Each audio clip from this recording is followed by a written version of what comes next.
तो कोई दिखा नहीं रहा, कोई नहीं बता रहा है, बस भजो भजो सब बताते, लेकिन भजने से मिलता क्या है? तो छोटा सा प्रश्न मेरा है, पितामह आप मुझे उसका बताइए कि भगवान को भजने से क्या मिलता है, राम राम करने से रखने से क्या मिलता है?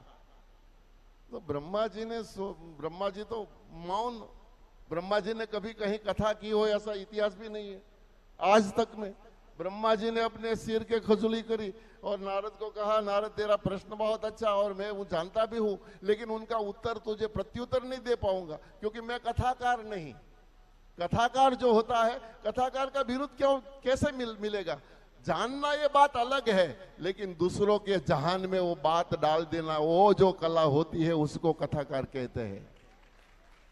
सब शास्त्रों तो विद्वान लोग जानते हैं, लेकिन उनकी जो प्रसुप्ति और लोगों के जहान में, हृदय में शब्द उतार देना, ये कला सरस्वती की कृपा होती है, बापू जैसे महापुरुषों के पास होती है, जो हमें एक शब्द सुना दे हमारे हृदय में उतर जाए। तो ब्रह्मा जी ने कहा कि नारद बात तेरी सही है, प्रश्न भी अच्छा है, लेकिन मैं तुझे नहीं समझा पाऊंगा। एक काम कर, इस संसार के सबसे बड़े कथाकार कौन, कथावाचक कौन? बोले सबसे बड़े कथावाचक तो महादेव जी है। हाँ, तो आप महादेव के चरण में चले जाओ, महादेव जी से बात पूछो, महादेव आपको इसका समाधान देंगे। और बात भी सही है, इस संसार में सबसे बड़े कथाकार कौन? हमारे पूर्वज कौन? कथाकारों के पूर्वज महादेव है। भगवान शंकर ने ही ये राम कथा गाई है कि उमा कहूं मैं अनुभव अपना, सत हरि भजन जगत सब सपना। ए उमा बैठ, मैं तुझे सुनाऊं ये राम कथा।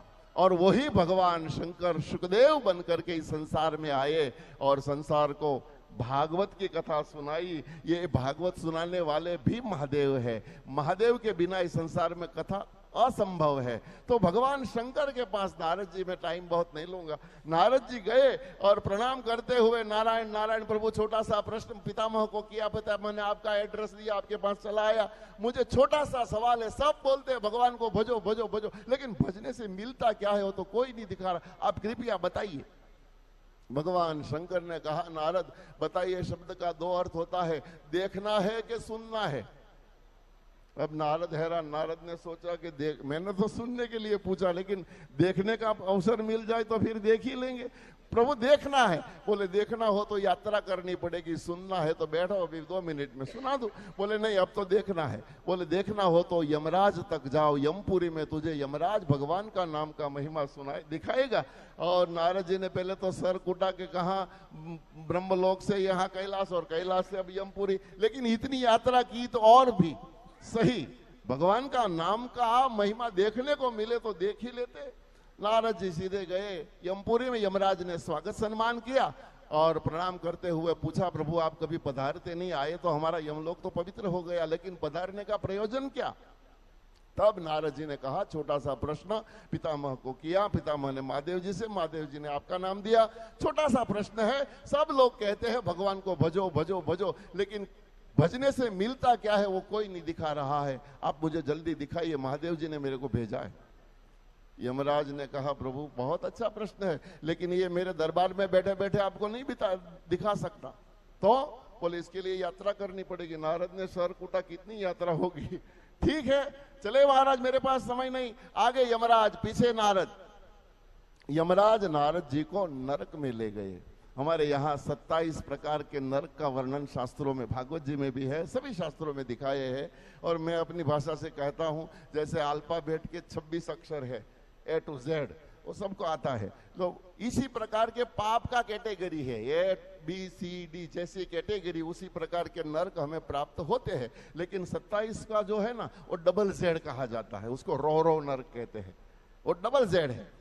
तो नारद जी को यात्रा कराई है, ABCDE तक तो बहुत छोटी छोटी यातना होती है, लेकिन जैसे जैसे कैटेगरी बढ़ती गई तो यातना भी बढ़ती गई। और नारद तो संत हृदय, संत कभी दूसरे का दुख सहन नहीं कर पाते, देख नहीं पाते, के संत हृदय नवनीत समाना, नवनीत समान। नारद तुलसीदास जी ने पहले बताया, बाद में तुलसीदास जी ने सोचा कि नवनीत को तो जब नीचे अग्नि आती है, ताप आता है, तब वो पिघलता है। लेकिन संत तो उससे उससे भी आगे है कि निज परिताप द्रव ही नवनीता, पर दुख द्रव ही सुसंत पुनीता।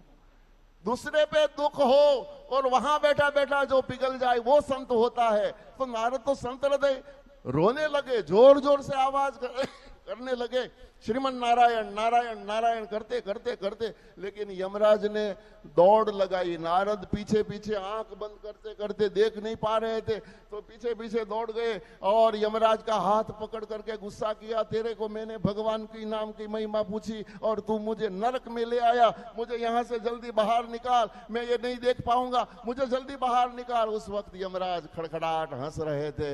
हंसते हंसते यमराज ने कहा, महाराज अभी तक आपने भगवान की नाम की महिमा नहीं देखी क्या? बोले यहां नरक में कहा भगवान के नाम की महिमा? बोले महाराज जरा पीछे मुड़ के देखिए, कृपया पीछे तो मुड़िए। और नारद जी जब पीछे मुड़े तो सैकड़ों विमान लैंडिंग हो रहे थे और 27 नरक खाली हो रहे थे। सब हंसते हंसते दौड़ते दौड़ते यातना भोगने वाले सब विमान में चढ़ रहे थे। ये देख करके नारद हैरान। नारद ने यमराज का हाथ पकड़ कर कहा, पूछा ये क्या हो रहा है? बोले महाराज यही तो आपके नाम की महिमा, आपके मुंह से नारायण शब्द निकला तो 27 नरक खाली हो गए। देखो ये सब वैकुंठ में जा रहे हैं। ये भगवान की नाम की महिमा है। वैकुंठ में गया हुआ जीव भी संत के मुख से एक बार राम शब्द सुन ले तो नरक से भी उनको वीजा मिल जाता है वैकुंठ का। ऐसा राम नाम का महिमा, ऐसी रामचरितमानस कथा और ऐसे हमारे परम पूजनीय बापू के चरणों में कोटि कोटि प्रणाम करते हुए आप सबके हृदय में बैठे हुए मेरे राम को प्रणाम। ज्यादा समय नहीं लूंगा। पुनः पुनः आयोजक मित्रों और खास करके मेरे हमारे परिवारजन के कहूं, हमारे अमित जी व्यास, इन्होंने मेरे को निमंत्रित किया और कहा कि, और मैंने बोला कि वैसे बापूजी से मेरी मुलाकात अब तक नहीं हुई, आज पहली बार बापूजी से रूबरू मिल रहा हूँ। वैसे तो कथाओं में तो मैं व्यासपीठ सुन रहा हूँ, आपको बार बार सुन रहा हूँ टीवी पे, लेकिन आज मिलने से मुझे बहुत प्रसन्नता हुई। और आयोजक मित्रों को, ये पूरा मिशन को मेरे हृदय की ढेर सारी शुभकामना। अभी के वक्त में एक ही शब्द कहूं, अभी सत्संग की बहुत आवश्यकता है। हमारे जीवन में सत्संग आ जाए तो हमारा कल्याण हो जाए। और बापू ये कार्य करते हैं और बापू के चरणों में, और खास करके ये पूरी कमेटी, मेरे को सबका नाम पता नहीं है, लेकिन पूरी कमेटी को, आयोजक मित्रों को, जिन्होंने इस पेंडाल से छोटा सा कंकर उठा करके बाहर रखे हैं तो भी आप इस कमेटी के हैं, ये सारे सबको मैं मेरे हृदय की ढेर सारी शुभकामना देते हुए जय सिया राम, जय श्री कृष्ण।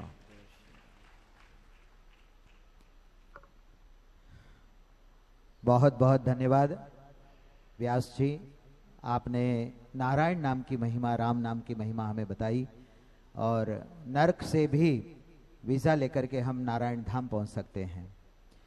वो तो आपके मुख से सुनी हम